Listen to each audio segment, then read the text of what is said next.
Tuesday was a bit of a disaster when it came to GrubHub, the food delivery service. They tried to entice more users, more customers with this, specifically in New York here, with this promotion that was gonna give people free lunch. Oh, it's a great way to start, huh? But it was a disaster, as I was mentioning. Let's look at some of the details here, because GrubHub's plan was this ambitious plan to feed everyone in New York City and the surrounding tri-state area for free. That was only during lunch hours on Tuesday. The platform cited a survey that it had conducted that found that 69% of New Yorkers said that they had skipped lunch. So they offered this promotion. The app was offering $15 off any order made in the New York City area between 11 a.m. and 2 p.m. Hurry up and get to it. You have a 3-hour window, make it happen. But because of that 3-hour window and because they're looking to support New York and the tri-state area, excuse me, it crashed. This is what happened. So Christopher Krautler, a spokesperson for GrubHub, said the platform was averaging up to 6,000 orders a minute, which, quote, absolutely blew away all expectations. Krautler acknowledged that the demand initially caused a temporary delay in our system, and some users experienced an error message with the code, but it was quickly rectified, adding that the platform fulfilled more than 450,000 lunch orders connected to that promotion. Sounds like they had a little bit of a stumble, but then they made it back. Many users saw their food after spending the money, but some kept hungry and waiting for hours by the app's promises that the food would arrive soon. The fiasco left restaurants overwhelmed, delivery workers frustrated, and many customers still with empty stomachs. Fi Bakhtar, a general manager at Ya Mexicana in West Village, called it a S show. When she opened the restaurant at 11:30 a.m., she said that she was stunned to find 40 orders from GrubHub already waiting in the queue. Bakhtar said that Ya West Village, which focuses on takeout, was able to fulfill all of its GrubHub orders, she's bragging now, which suddenly disappeared at 2 p.m. She says, but it would have been nice if we had a heads up. We got it done though. Yeah. Come on, bro. Other restaurants did have more issues. Let's look at this. I'm sorry, first of all, Megan Benson, who's a worker at a fast casual chicken restaurant in Brooklyn, she said that the flood of lunch orders created shortages that spilled over into dinner time, and it turned their kitchen into a war zone. They were probably fighting there. Let's look at the image here from another user that said what GrubHub's free lunch campaign actually looks like. Well, somebody should pick up all those papers. Don't you have someone working? I like these images here because also there's another person that did tweet this out. Tried to pick up my regular lunch order at Sweet Green today, and it was absolute insanity. The workers shouldn't have to suffer the nonsense. Shame on GrubHub. Wow. No. There's more about how this happened. There's a lot of details here, but first let's start with this original issue and the problem that they saw. So first of all, not guilty. I'm going to explain why in a second. So I don't know if that opinion is controversial or not, but more importantly, GrubHub ain't got nothing on us. Give away $15. We're giving away a $100 free food card. No joke. Okay, you panic, rush, whether you're in New York or not. Okay, we don't mind the extra orders. So. No joke, if you're a Young Turks member, you can, if you're on YouTube, you could hit the join button below. Everybody else, tyt.com/join. We're doing this thing called Food for Thought Trivia. We're gonna wait $100 gift card, 200 of them every week, okay? And it's a true gift card. You don't have to put your credit card information, it's real. So $100 in free food, that's way more than GrubHub was doing. Now, I tell you that as a total promotion, but also, because this is part of why GrubHub's not guilty. People do promotions all the time. And some work okay, some don't work at all. They had no idea that all of New York was gonna be like, give me food, right? Yeah. And they didn't know this was gonna happen. And they say, oh, we should have given us advance notice. By the way, they did. They emailed the restaurants, etc. And they say, oh, well, I didn't see the email. Well, that's kind of a you problem, not a me problem, to be obnoxious about it. And by the way, some of the drivers, okay, some of them had issues with the app, well, because of the size of it, of the promotion, but a lot of them were paid extra because there was such a back order. Some of them made $300 in like a couple of hours. Some of them made $500 in 6 hours. So some people made out like bandits. People got $15 off. Now, they had to wait a long time to get their food. Some of them didn't even get it. GrubHub's now saying, okay, well, you know what? We'll credit that back to you and we'll give you another $15 off. So it looks like they're trying to help people who didn't get their food. But guys, if the minute you know that there's this giant promotion and everybody in New York's participating in it, you shouldn't be like, oh, it's gonna take hours to get here? Of course, I would have looked at that thing and I would have thought, let me order something cold, right? So that whenever it gets here, I'll have it then, right? And I'm gonna tell you about how one of the Young Turks hosts actually partook in this and was a success. We'll get to that in a second too. But yeah, when you run a promotion, sometimes there's issues. Like for example, now you guys are all gonna become TYT members. You realize, hey, wait, that's either $5 or $10, and I'm gonna get like almost all the tons of members are winning the $100 gift card, so we're gonna be overloaded. And then my engineers are gonna call me and go, what the hell, Jake, we're backlogged here. I know, yeah, that's how a successful promotion goes. And the restaurant owners I have the least sympathy for. The workers, hey, they're overloaded, I get it, okay? And by the way, the restaurant owners should pay them a little bit more for the hard work they did that day. But for the owners, you're complaining you got too many orders? You're not even giving the discount. GrubHub's giving the discount. Okay, man up and do your job, fill the orders. I get it, it's hard, right? But you're complaining you had too much business. No, not guilty. Ben. See, I kind of have I'm of the other opinion, to be entirely honest. Right? Of course, go. That's right. Come on. Right? I don't like. Okay, so to be clear, GrubHub is not like uniquely evil in this instance, but it to me reflects a structural problem that exists within capitalism, which is like one marketing manager can collapse an entire industry or economy with just like a whim, basically. I mean, think about think about this on like a larger scale. Let's imagine that Jeff Bezos tomorrow decided that everybody was gonna get $50 for free of Amazon Prime delivery.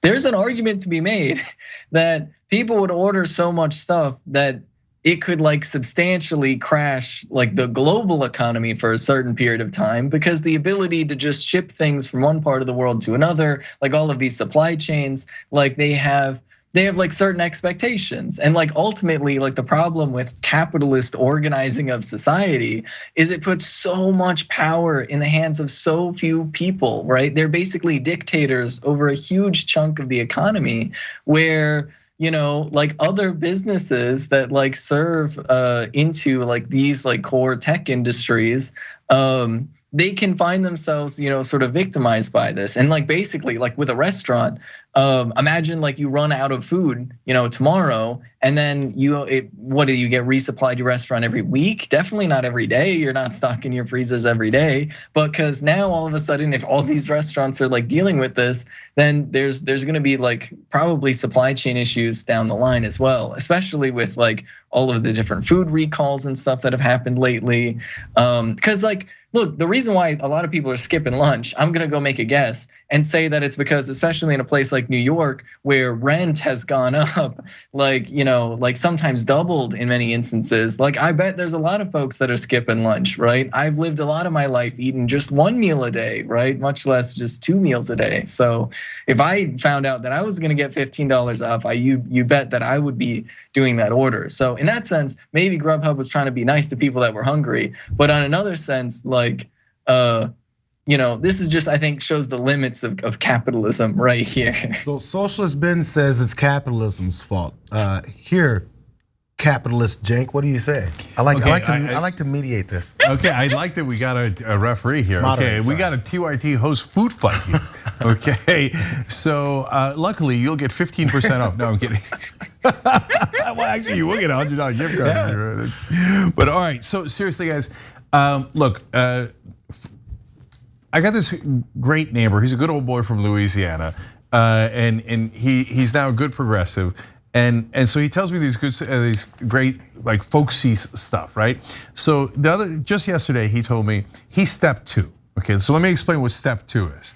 So somebody will come to his house, and I've told this on our other show, Old School, which is another benefit of membership, by the way. You get all of our shows, and so he has a nice like orange tree in his yard, but it's on that little patch of grass between the sidewalk and the curb, and people think it's free. And he puts up signs in like 4 different languages. No, these are my oranges, not your oranges. Don't take them.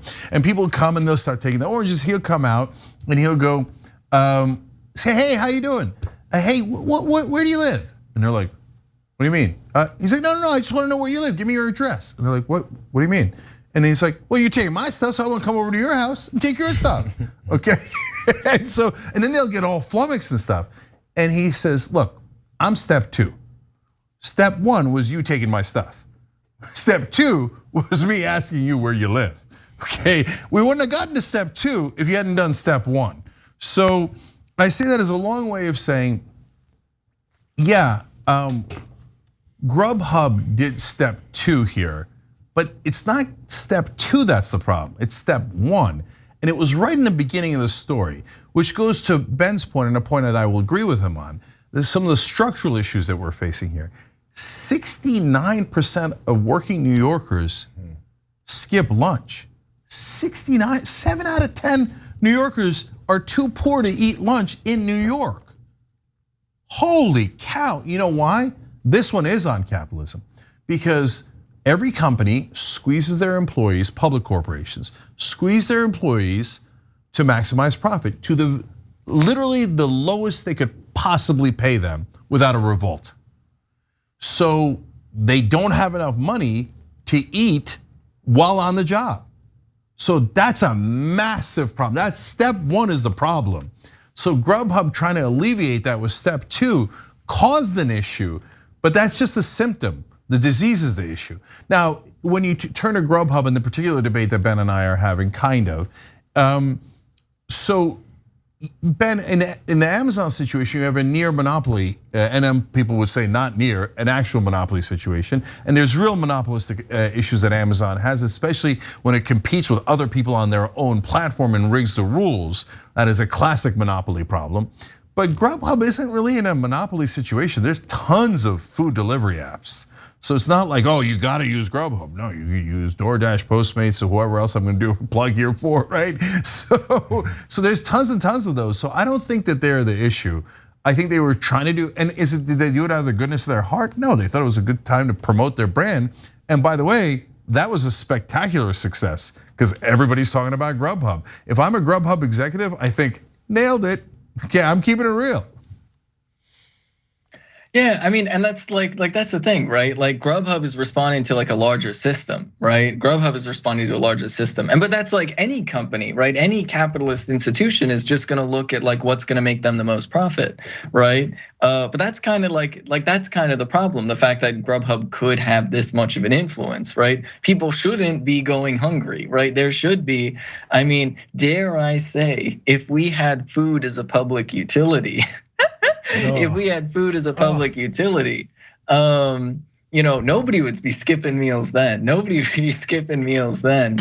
And then you could, you'd obviously still have restaurants and these food delivery stuff, but then like the impact that it would have on the rest of society, the people who are running like restaurants and small businesses or these delivery apps, if food is already at a baseline that everybody's taking care of, you're not gonna have these huge, massive like swings and congestion in the economy result of one company. Because I agree with you, right? Step 1 is the issues that people are dealing with, right? DoorDash was just responding to circumstances, but that in some sense is the problem. My quick point on this is just, I get the step 1 and step 2, but the problem is how do you change society from thinking step 1 is just the way to go? How do this thing, you can say, hey, we should go this route. Even what you said, been there as far as food should be, or lunch maybe is like a human right. I'm not sure if it's exactly what you said, but generally.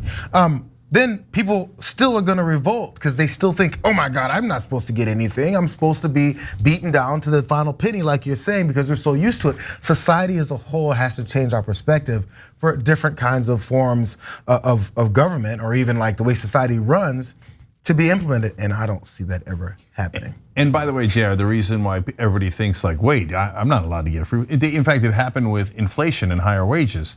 All of corporate media told you it's your fault of inflation. You got slightly higher wages. That's not remotely true, but it convinced some people to be like, oh yeah, maybe I shouldn't get higher wages. No.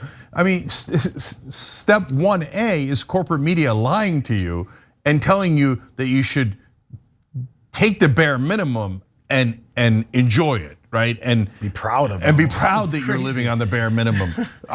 If that's true, why don't we apply it to corporate executives? Do they want to live on the bare minimum? Oh, no. Oh, that's because they're your best friends, right? And they're also your advertisers. So you can see that I have a healthy critique of capitalism and the current situation that we're in. And it's honestly, it's more corporatism than it is capitalism. But Ben got my dander up there with the free food for everybody.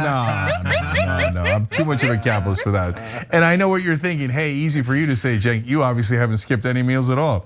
Okay, fair enough. I hear you.